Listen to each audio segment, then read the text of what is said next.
An unforgettable funeral. I still can't forget what happened at my friend's funeral. My friend had hanged herself, and although her mother found her, she couldn't accept her daughter's death. For 3 days, she held on to her body until a friend from work became concerned and went to their home. The scene was horrific, and they immediately called the police.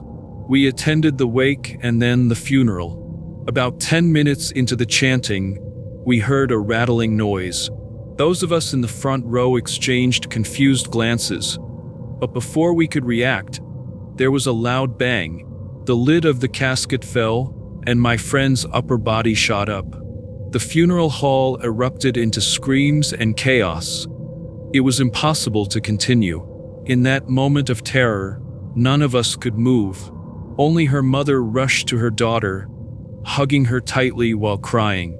It was more horrifying than sympathetic. Though they had washed her body and applied light makeup, she looked disheveled as she suddenly sat up, her left hand stretching grotesquely forward, her eyes wide open. The funeral staff quickly took her body, warming it and placing it back in the casket.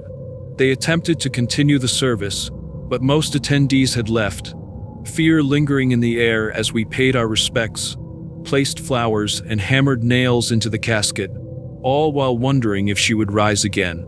The cremation was also traumatic. My friend's mother suffered a mental breakdown and has been hospitalized ever since. Every year on the anniversary of her death, I visit her in the hospital. She clings to a teddy bear and talks to it as if it were her daughter. This is the scariest, most surreal true story of my life. The funeral is something I will never forget,